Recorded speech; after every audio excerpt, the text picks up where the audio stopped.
Hello my dear friends and students, this is a video related about pharmacology and toxicology, experiment number 16.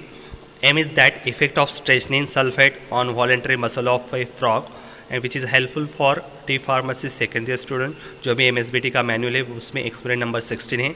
Now we will discuss this experiment with the help of CD based demonstration of MSBT. चाहे MSBT के जो भी CD demonstration है उससे हम यहाँ पे discuss करेंगे experiment.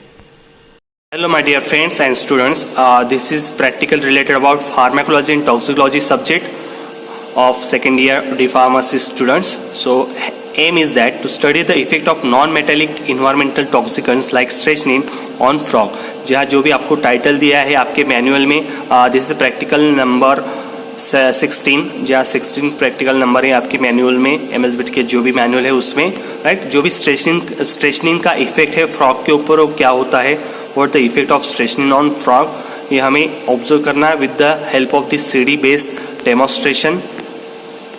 Now we will discuss about the objectives. To identify the neurons involve in response cycle, to understand the selective blockage caused by the strychnine, to correlate the inhibition of stretch response with CNS stimulation, to learn the physiology of stretch reflex. Requirement is that animal frog drugs and chemicals strychnine sulfate, then solution 2 to 4 mg per kg as per IP. Glacial acetic acid. Instrument equipment stand with clamp, syringe and needle and beaker.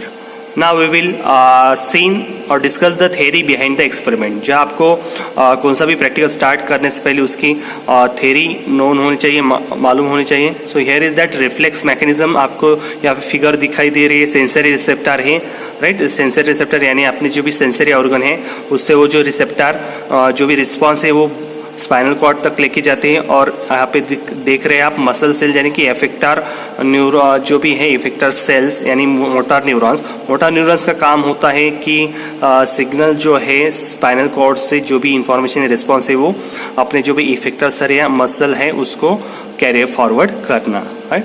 सो यहाँ पे देखते हैं कि reflex action क्या होता है. Reflex action means an instant protective response of neuron system to a stimulus. जहाँ ये इंस्टेंट रिस्पॉन्स होता है कौन से भी, जैसे कि हमें अगर कोई पॉइंटेड इंस्ट्रूमेंट है या नीडल है अगर चुभती है या कौन सा भी टेम्परेचर का कुछ महसूस होता है तो सेंसरी रिसेप्टर डायरेक्टली इंस्टेंटली वहाँ पे क्या होता है कि हम अपना जो भी बॉडी का पार्ट है वो अकड़ लेते हैं या स्ट्रेच कर लेते हैं. सो उसकी मूवमेंट फास्ट हो जाती है. So it is a instant response. So reflex action है कि instant response. So reflex action is an inevitable function of spinal cord.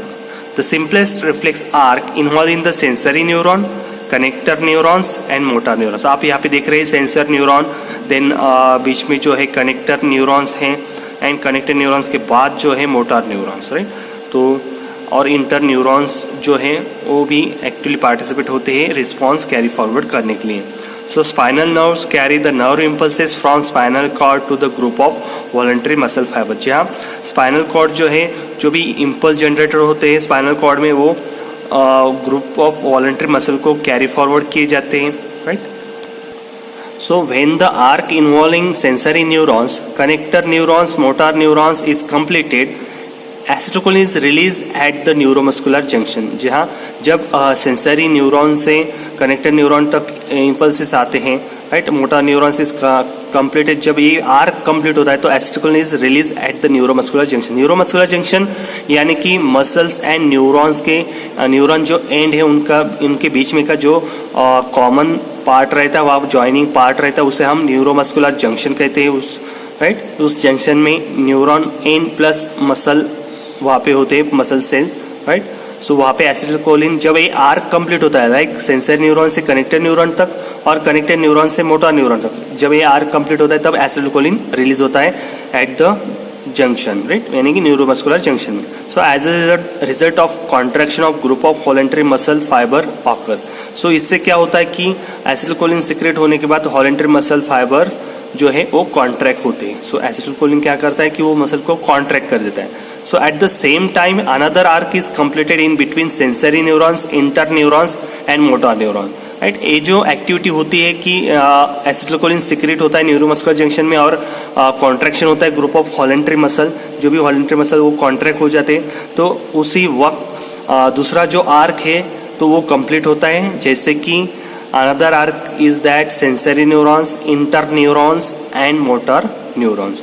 सो उससे क्या होता है, as a result relaxation of antagonistic muscle. So इससे हमारे जो भी मसल्स है तो रिलैक्स होते हैं। See occurs due to the action of glycine on a inter neuron within spinal cord. जो ग्लाइसिन होता है वो इंटर न्यूरॉन्स में सिक्रेट होता है and glycine is the inhibitory neurotransmitter of spinal cord. Spinal cord में inhibition process के लिए, यानी कि जो भी एक्साइटेटरी प्रोसेस है उसको इनिबिट करने के लिए ग्लाइसिन स्पाइनल कॉर्ड में जो भी इंटर न्यूरॉन है वहाँ पे सिक्रेट होता है, राइट। सो उससे क्या होता है कि simultaneously both action spontaneously carried out, यानी कि कॉन्ट्रैक्शन एंड रिलैक्सेशन। सो जो भी नॉर्मल मूवमेंट होती है तो उसमें कॉन्ट्रैक्शन एंड रिलैक्सेशन होना बहुत ज़रूरी होती है। तो यहाँ पे एसिटिलकोलिन क्या होता है कि कॉन्ट्रैक्शन करता है और जो भी ग्लाइसिन है, राइट, वो ग्लाइसिन क्या करता है कि उसे इनिबिट करता है, यानी कि relaxation of muscles. Now we will see the actual strychnine effect. अब स्ट्रेचनिन का इफेक्ट हम यहाँ पे थ्योरी से क्लियर करेंगे। यहाँ पे देखो, strychnine is a selective and competitive antagonist of glycine. जहाँ ग्लाइसिन को कॉम्पिटिटिव एंटागोनिस्ट जो है वो स्ट्रेचनिन है। So therefore it blocks the post synaptic inhibitory sites, that is interneuron, जहाँ इंटरन्यूरॉन्स को वो ब्लॉक करता है and blocks the relaxation of antagonistic muscle. जहाँ हमने देखा है कि ग्लाइसिन हेल्प करता है कि रिलैक्सेशन करने के लिए, बट यहाँ पे स्ट्रेचनिन क्या कर रहा है, वो इंटरन्यूरॉन्स को ही ब्लॉक कर रहा है, यानी कि ग्लाइसिन को वो अफेक्ट कर रहा है, उसको सिक्रेट होने से वहाँ पे रोक रहा है, इनिबिट कर रहा है, राइट। सो इसलिए वो क्या होता है कि रिलैक्सेशन जो होने वाला है वो ब्लॉक हो जाता है, यानी कि मसल रिलैक्सेशन नहीं होगा। So where as the activity of acetylcholine on voluntary muscle is continue. जहाँ अगर ग्लाइसिन को इनिबिट कर रहा है तो वहाँ पे जो भी इनिबिटरी एक्शन नहीं होने वाली है एसिटिलकोलिन के साथ। सो एसिटिलकोलिन का जो भी इफेक्ट है वो कंटिन्यू वैसे ही रहने वाला है, right, excitatory effect, right. So this excitatory effect observe upon the administration of strychnine. जहाँ स्ट्रेचनिन देने के बाद भी आपको एक्साइटेटरी इफेक्ट देखा जाएगा, बिकॉज स्ट्रेचनिन क्या कर रहा है, ग्लाइसिन को इनिबिट कर रहा है, यानी कि उसकी जो भी एक्शन है उसको स्टॉप कर रहा है, यानी कि फिर एसिटिलकोलिन उसकी जो भी एक्शन है वो एज इट इज कंटिन्यू रख रहा है, right. So it should be remember that CNS stimulant effect of strychnine doesn't result from the direct synaptic excitation। जहाँ आप देख रहे हैं कि जो भी स्ट्रेचनिन है वो डायरेक्ट सिनेप्टिक न्यूरॉन्स है या नर्व सिस्टम है उसको स्टिमुलेट नहीं कर रहा है, वो ग्लाइसिन को इनिबिट करके उसकी एक्शन शो कर रहा है।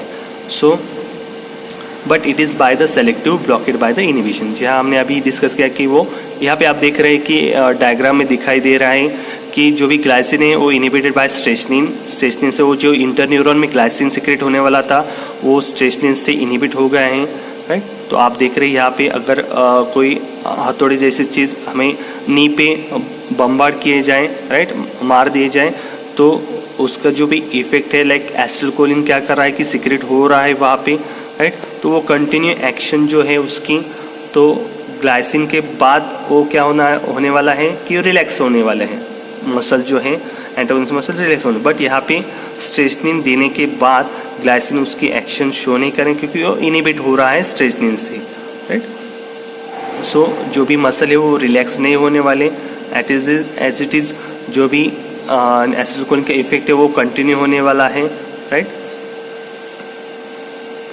Now we will see with the help of this video. आप यहाँ पे देख रहे हैं एक क्लैम्प है, उस क्लैम्प पे फ्रॉग जो है वो होल्ड किया है, राइट। यहाँ पे हम अभी जो भी ग्लाइसिन है स्ट्रेचनिन है उसका हम इफेक्ट देखेंगे। यहाँ पे हम देख सकते हैं कि नॉर्मल हॉट वाटर लिया जाए तो उसमें उसका लेग अगर डिप किया जाए तो उसकी एक्शन जो है वहाँ पे एसिटिलकोलिन सिक्रेट हो रहा है, तो उससे सेंसेशन हुआ है, तो उससे वो उसकी मूवमेंट लगातार कर रहा है कंटिन्यूस मोड में, राइट। सो आप यहाँ पे देख सकते हैं कैसे मूवमेंट कर रहा है वो, लेकिन उसके बाद जो है रिलैक्स हो जाता है due to glycine secretion at the neurons. ना यहाँ पे देख सकते हैं आप कि नॉर्मल ड्रग जो दिया जाए उसके बाद हम ग्लाइसिल एसिटिक एसिड का जो भी रिस्पॉन्स है वो देखने वाले हैं। यहाँ पे देख सकते हैं आप ग्लाइसिल एसिटिक कंटेनिंग बेकर में जो भी ग्लाइसिल एसिटिक एसिड का सॉल्यूशन है तो उसका रिस्पॉन्स क्या होता है, क्योंकि ग्लाइसिल एसिटिक एसिड रिलैक्स करता है मसल्स को, राइट। सो यहाँ पे उसका रिस्पॉन्स देखा जाएगा। स्टार्टिंग में उसकी मूवमेंट जो है तो रिलैक्स होती जाएंगी with the help of glacial acetic acid, right. यहाँ पे देख सकते हैं आप।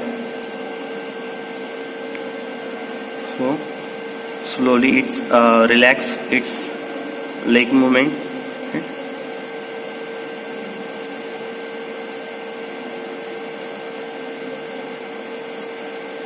now it relax with the help of glacial acetic acid.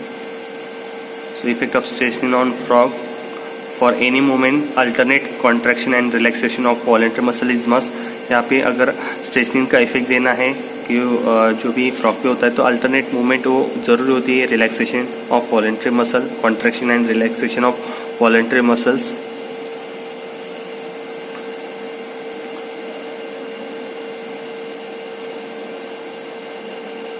Now we will giving the administration of स्ट्रेचनिन।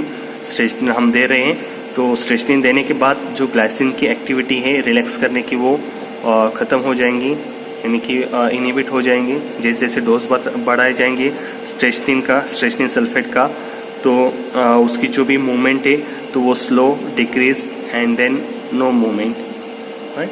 सो जैसे जैसे उसका असर होते जाएगा तो उसकी मूवमेंट जो है वो कम होती जाएंगी, बिकॉज जो भी इनहिबिट करने वाला है स्ट्रेचनिन ग्लाइसिन को, ग्लाइसिन को इनहिबिट करने के बाद उसका जो रिस्पॉन्स है वो कम होता जाएगा, उसकी मूवमेंट जो है लेग मूवमेंट वो कम होती जाएंगी, राइट।